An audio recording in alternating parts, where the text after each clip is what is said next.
महाभारत युद्ध से पूर्व गुरु द्रोणाचार्य अनेक स्थानों में भ्रमण करते हुए हिमालय, ऋषिकेश पहुंचे।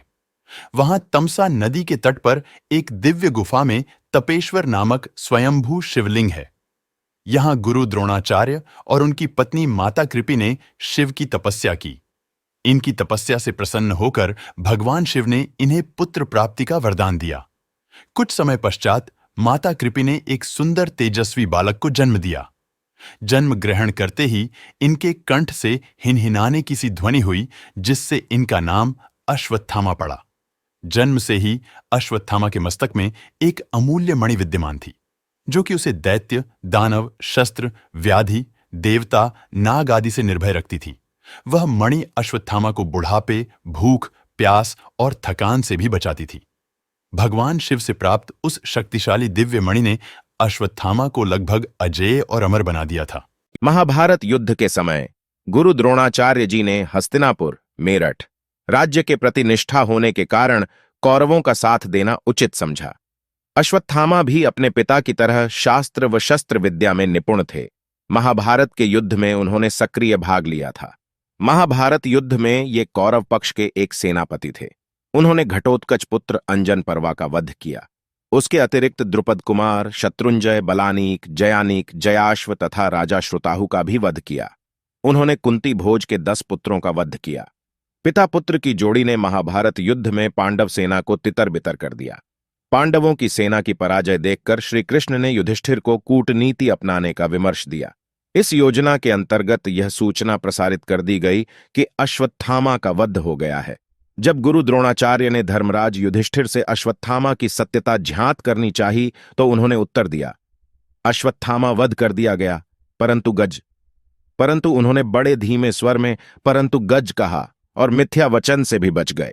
इस घटना से पूर्व पांडवों और उनके पक्ष के लोगों की श्री कृष्ण के साथ विस्तृत मंथना हुई कि यह सत्य होगा कि नहीं, परंतु गज को इतने स्वर में बोला जाए। श्री कृष्ण ने उसी समय शंखनाद किया, जिसके शोर से गुरु द्रोणाचार्य अंतिम शब्द सुन ही नहीं पाए। अपने प्रिय पुत्र की मृत्यु का समाचार सुनकर अपने शस्त्र त्याग दिए और युद्ध भूमि में नेत्र बंद कर शोक संतप्त अवस्था में विराजित हो गए। गुरु द्रोणाचार्य जी को निशस्त्र देखकर द्रौपदी के भ्राता द्युष्टद्युम्न ने खड्ग, तलवार से उनका मस्तक, शीश विच्छेद कर डाला। गुरु द्रोणाचार्य की निर्मम वध के पश्चात पांडवों की विजय होने लगी। इस प्रकार महाभारत युद्ध में अर्जुन के तुनीरों, तीरों एवं भीमसेन की गदा से कौरवों का नाश हो गया। दुष्ट और अभिमानी दुर्योधन की जंघा भी भीमसेन ने मल्लयुद्ध में खंडित कर दी। अपने राजा दुर्योधन की ऐसी अवस्था देखकर और अपने पिता द्रोणाचार्य की मृत्यु का स्मरण कर अश्वत्थामा अधीर हो गया। दुर्योधन जल बंधन की कला जानता था, सो जिस सरोवर के निकट गदायुद्ध हो रहा था उसी सरोवर में प्रवेश कर गया और जल को बांधकर छुप गया। दुर्योधन के पराजित होते ही युद्ध में पांडवों की विजय सुनिश्चित हो गई। समस्त पांडव दल विजय की प्रसन्नता में मतवाले हो रहे थे। अश्वत्थामा ने द्रोणाचार्य वध के पश्चात अपने पिता के निर्मम वध का प्रतिशोध लेने के लिए पांडवों पर नारायणास्त्र का प्रयोग किया, जिसके समक्ष समस्त पांडव सेना ने शस्त्र समर्पित कर दिए। युद्ध पश्चात अश्वत्थामा ने द्युष्टद्युम्न का वध कर दिया। अश्वत्थामा ने अभिमन्यु की विधवा उत्तरा के कोख में पल रहे उनके पुत्र परीक्षित पर ब्रह्मशिर अस्त्र का प्रयोग किया, जो ब्रह्मास्त्र का ही एक परिष्कृत, जटिल एवं संशोधित रूप है। छुपकर वह पांडवों के शिविर में पहुंचा और नियमों के विरुद्ध घोर काल रात्रि में कृपाचार्य तथा कृतवर्मा की सहायता से पांडवों के शेष वीर महारथियों का वध कर डाला। केवल यही नहीं, उसने पांडवों और द्रौपदी के सभी 5 पुत्रों का भी वध कर दिया। अश्वत्थामा के इस पतित कर्म की सभी ने निंदा की, परंतु दुर्योधन मृत्यु से पहले अश्वत्थामा के इस कार्य से बहुत संतुष्ट और प्रसन्न हुआ। पांडव शिविर के बाहर अश्वत्थामा को भगवान शिव के एक उग्र और डरावने रुद्र रूप का भी सामना करना पड़ा था, लेकिन उन्होंने निडर होकर अपनी भक्ति से भगवान शिव को प्रसन्न किया। उसकी भक्ति से प्रभावित होकर भगवान शिव अपने असली रूप में प्रकट हुए और उसे एक शक्तिशाली दिव्य तलवार प्रदान की और अपने पूर्ण रूप में अश्वत्थामा के शरीर में प्रवेश कर उसे पूरी तरह से अजेय बना दिया था। दूसरी ओर श्री कृष्ण ने अपनी योग शक्ति से पहले ही भांप लिया था कि उस रात पांडव शिविर में क्या अराजकता होने वाली थी। इसलिए पांडवों और सात्यकी को अश्वत्थामा के विनाशकारी क्रोध से बचाने के लिए श्री कृष्ण उन्हें पहले ही शिविर से दूर ले गए थे।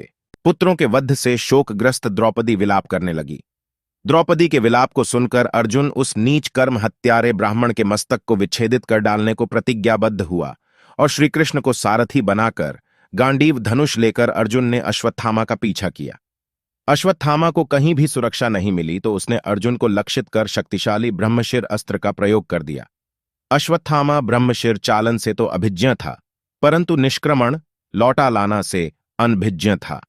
उस अति प्रचंड तेजोमय अग्नि को अपनी ओर आता देख अर्जुन ने श्री कृष्ण से विनती की, हे जनार्दन, आप ही इस त्रिगुणमयी सृष्टि का सृजन करने वाले परमेश्वर हैं।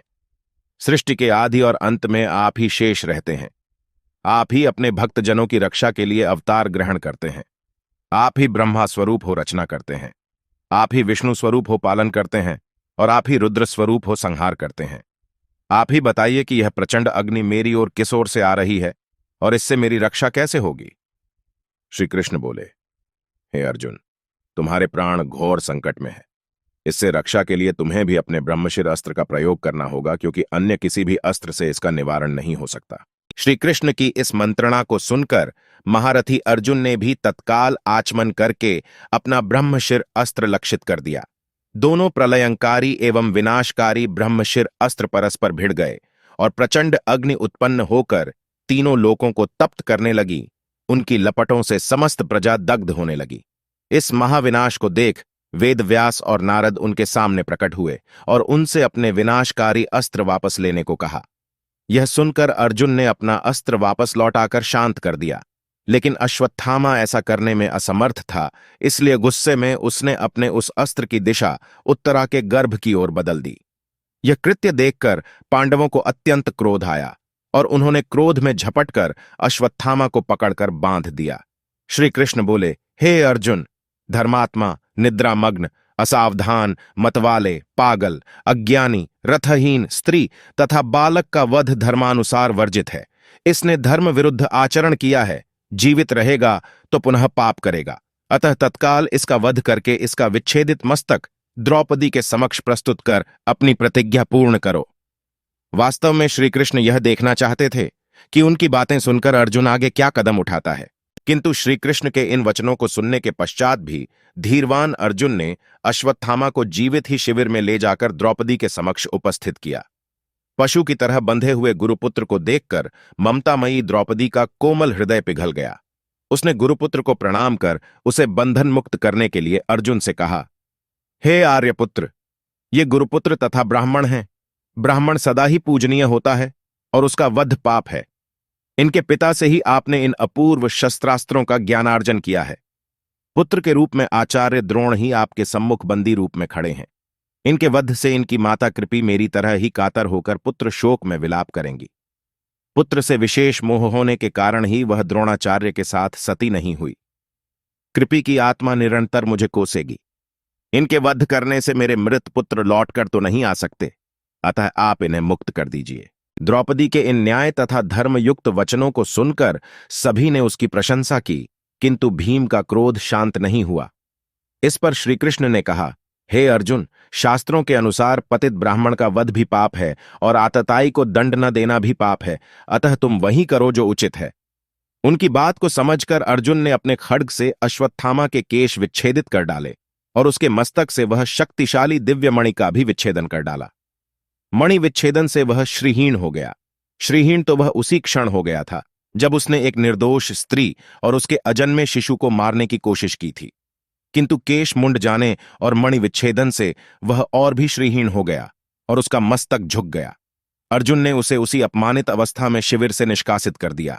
श्री कृष्ण ने अश्वत्थामा के पतित कर्मों के कारण ही अश्वत्थामा को 3000 वर्षों तक यह शाप दिया था कि जिस प्रकार तूने पतित कर्म कर द्रौपदी की ममता को सदा के लिए शोक संतप्त दिया है, उसी तरह तू भी अपने इस अमूल्य मणि के विच्छेदित किए जाने से हुए घाव के साथ जीवित रहेगा। तू मृत्यु मांगोगा, किंतु तेरी मृत्यु नहीं होगी। तू शारीरिक और मानसिक आघातों की पीड़ा भोगता हुआ उस दुहक को अनुभव कर सकेगा जो तूने दूसरों को दिए हैं, और कभी शांति को प्राप्त नहीं होगा। इसके पश्चात ही अश्वत्थामा को कोढ़ रोग हो गया था। पवित्र स्कंद पुराण के अनुसार बाद में ऋषि वेद व्यास की सलाह पर अश्वत्थामा ने कई वर्षों तक भगवान शिव की कठोर तपस्या की और उनकी भक्ति से प्रभावित होकर अंततः भगवान शिव ने अश्वत्थामा को श्री कृष्ण के श्राप से मुक्त कर दिया। और यह भी कहा जाता है कि यही वह क्षण था जब अश्वत्थामा भगवान शिव के आशीर्वाद से अमर हो गए थे।